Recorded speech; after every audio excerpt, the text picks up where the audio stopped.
Coming up next on Sports Buzz, the Cinderella run hasn't been the same for the UConn Huskies. Could a win over Tulane change their fortune? Also, we caught up with one of the premier players in the nation, find out who, and we introduce you to a young man who defies courage in the face of terror. That and much more coming at you now on Sports Buzz.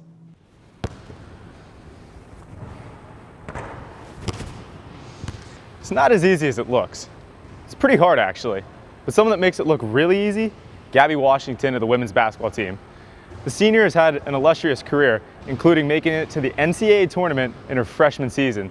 But after a 2-year drought, Gabby's looking to go out in Shabazz Napier style, bookending her career with 2 titles. The 7-footer scored 23 points and pulled down 11 boards as the number 5 Badgers routed Illinois 68-49.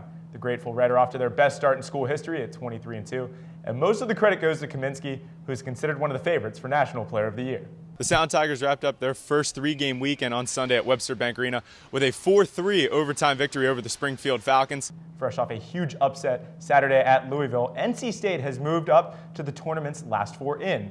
The backcourt of Kat Barber, Ralston Turner, and Alabama transfer Trevor Lacey has been a handful for opposing teams in the ACC. Pirates putting the magic wand back on the shelf. Wandy Rodriguez placed on the disabled list today. They're calling it knee inflammation. He has a team-high 7.65 ERA.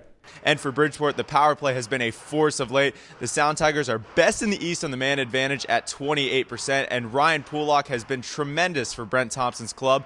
Pulak has 4 goals in his last 3 games. Good evening. The injury bug continues to bite the Pirates. Charlie Morton sidelined on the 15-day DL with right hip inflammation. Infielder Brent Moore will take his place on the 25-man roster. Well, here in Connecticut, it's always been regarded as a basketball state first, and who can blame them? But Suffield Academy's Christian Wilkins is looking to change that.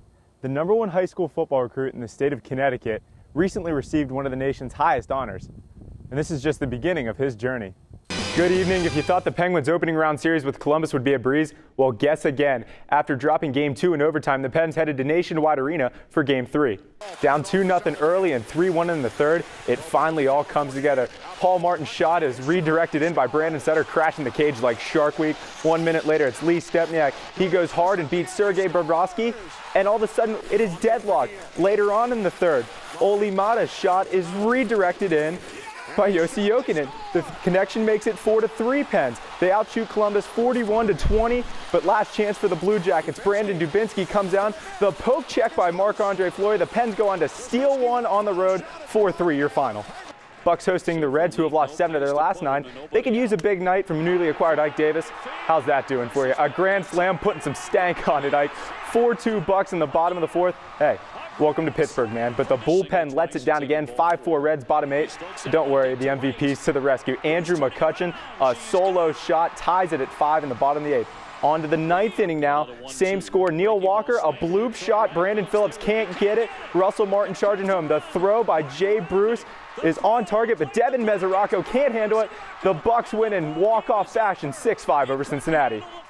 Curve starting a 3-game series tonight with the Senators and having no trouble getting Blake Schwartz early. 1 run already. Here's Willie Garcia popping out to right, but Hopper Grandpa, hot, hot, hot. Hot potato, Justin blocks him, drops it. 2 runs come around to score. Curve up 3-0. Next batter, Elias Diaz. The bloop single drives in another run. It's 4-0 Curve. Diaz batting a baseball high. Majors and minors 474. To the 3rd then, it's Willie Garcia again. This time, nothing special. It's a legit base knock. Out tune-up 6-0. The Curve get back on track with a 10-1 win over Harrisburg. The best, though, in the Metro, Quinnipiac looking to stay undefeated in conference play. The dynamic duo of Samantha Guastalla and Jasmine Martin also looking to extend their win streak to 10 games, but they would have to face off against an upstart Rider team looking to spring the upset. Theme for the day, play for Kay. Kay Yao, the former NC State coach who passed away after a lengthy battle with breast cancer. Look, the color may have been pink, but the Bobcats come out red hot. Here's Boo Apshire finding Nicoline Ostergaard in transition. She says, I must break you. And then Val Driscoll gets position, can't get it to go, but Guastalla there to clean up the rebound. And then Driscoll, she's working in the post. Feed the big girl. She gets it, lays it in. Quinnipiac jumps out to a quick 8-2 lead. Here's a good problem to have as a coach. Your starting 5 gets tired, bring in 5 more. The gold rush comes in, and they pick up right where the starters left off. Here's Adley Martucci, a little shoulder lean, gets it to go in the lane. And then Maria Napolitano says, give me some of that. Step back, the 2-step for 3, one of her back-to-back triples. Coach Fabry's like, girls, not enough. I want more. Luke We need to run the score up. Come on. What do we got to do? And Boo Abshire is like, Coach, I'm your 4-year starting point guard. I know what I'm doing. Call the Windex girl. She's shining glass. Bank is open and the foul. And then what Beyonce is to Destiny's Child, Samantha Guastalla is to Quinnipiac. She gets the 3 there. She had a game-high 15. Quinnipiac stays perfect and extends the streak with a 96-54 win over Ryder. Ladies on hand at DeGaulle Arena. Sacred Heart looking to knock off St. Francis. Good start. Hannah Kimmel, how is this even fair? The step-back rainbow 3, 3 of her 26 also had 23 rebounds to go with that. St. Francis, though, would respond, you got to guard the nation's leading scorer, ladies. Alexa Hayward, 3 of her 33, keeping St. Francis in it. But Sacred Heart would respond. Adacia Williams, the nice drive and kick. G-Unit, Gabby Washington, fancy layup. Sacred Heart rolling. St. Francis would answer. Late in the half, Aisha Brock from way downtown cuts the lead to 4. But let me just tell you something. These girls out here playing checkers. Katie Shepard out here playing chess. The long distance dish to Adacia Williams. Pioneers go on to win. They complete the season sweep 101-90 over St. Francis. Speaking of Sweet 16, Arizona and Bear Down starting their march to Indy with a showdown with Texas Southern first half. Stanley Johnson, that's the Pac-12 freshman of the year. He reigns home the triple, and then it's Caleb Tarczewski, the big man. Get out the toast because here comes the jam, the New Hampshire native. And then it's Rondé Hollis Jefferson. 3 names, 2 points, and 1 cram at the end. Oh, like Gilly the kid, he does not get down off the ground. Oh, just gets up. And then Stanley Johnson. Oh, no woes running through the 6. Cats go up by 23, and then right before the half, this is the real MVP of the Pac-12. T.J. McConnell, pride of Chartiers Valley High School, beats it.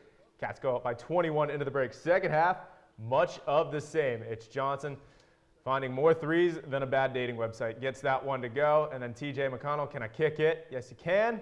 Stanley Johnson knows what to do with the mic in his hand. Another 3. Game high 22 for him. Arizona rolls. Shaking the mold of Pennsylvania high school gymnastics is Nia Romanowitz, a senior standout at Altoona Area High School. With a tradition-rich gymnastics program, Nia shares a bond in the sport with someone very close to her, her mother, Tanya. It's actually pretty awesome that my mom is there for me for gymnastics because she understands it. She's been through it all the practices, all the competitions and stuff. I mean, since she was a baby, I've been a coach here at the Y, and I'd bring her in her car seat, and she was always in the gym, so she was always around it, so I think she just kind of developed the love for it. With both heavily involved in the sport, the two rarely seem to butt heads. Instead, there is nothing but mutual respect and constant support. And I competed all around. She specializes on beam and floor, and she puts, as much time as somebody else puts into 4 events in a practice, she puts into 2. So she really perfects those 2 events. The fact that she's competed, knows how it goes, and then can teach that to me, and I can carry that out, I think that's awesome. Even with the torch being passed from mother to daughter as the face of Altoona gymnastics, the similarity in style and attitude carried over as well. Tanya was a hard worker. She worked hard, and it was a pleasure to work with Tanya, and it's a pleasure to work with Nia. She's a hard worker also. She focuses on what she needs to focus on. We're sort of the same, I think, because beam was her specialty and beam's my sort of specialty, and that was our favorite event. We really attack and give 100% in what we do. I mean, I had judges back then tell me that, like I had the highest leaps and jumps out of everybody, and if you watch Nia compared to the other girls, she's the same way. She knows that that's what it takes to go, that next step to have that big routine and the big score. Back in the heyday of Altoona gymnastics, Tanya Romanowitz was about as good as it gets. She was the 1984 District 6 all-around champion and went on to great success as a national champion at Indiana University of Pennsylvania. 30 years later, it's her daughter Nia looking to recapture some of that District 6 magic. I want to qualify for states in beam and floor, and if I could possibly do all around, that'd be awesome for my senior year. Do you think it's possible for her to win district? Oh yeah, I definitely think it's possible. We typically judge athletes on accolades and awards. However, demonstrating hard work, humility, and the love for the sport, that will get you on the podium. And sharing that with someone you love, that's just as good as getting gold. With Sports Buzz, Luke Hetrick.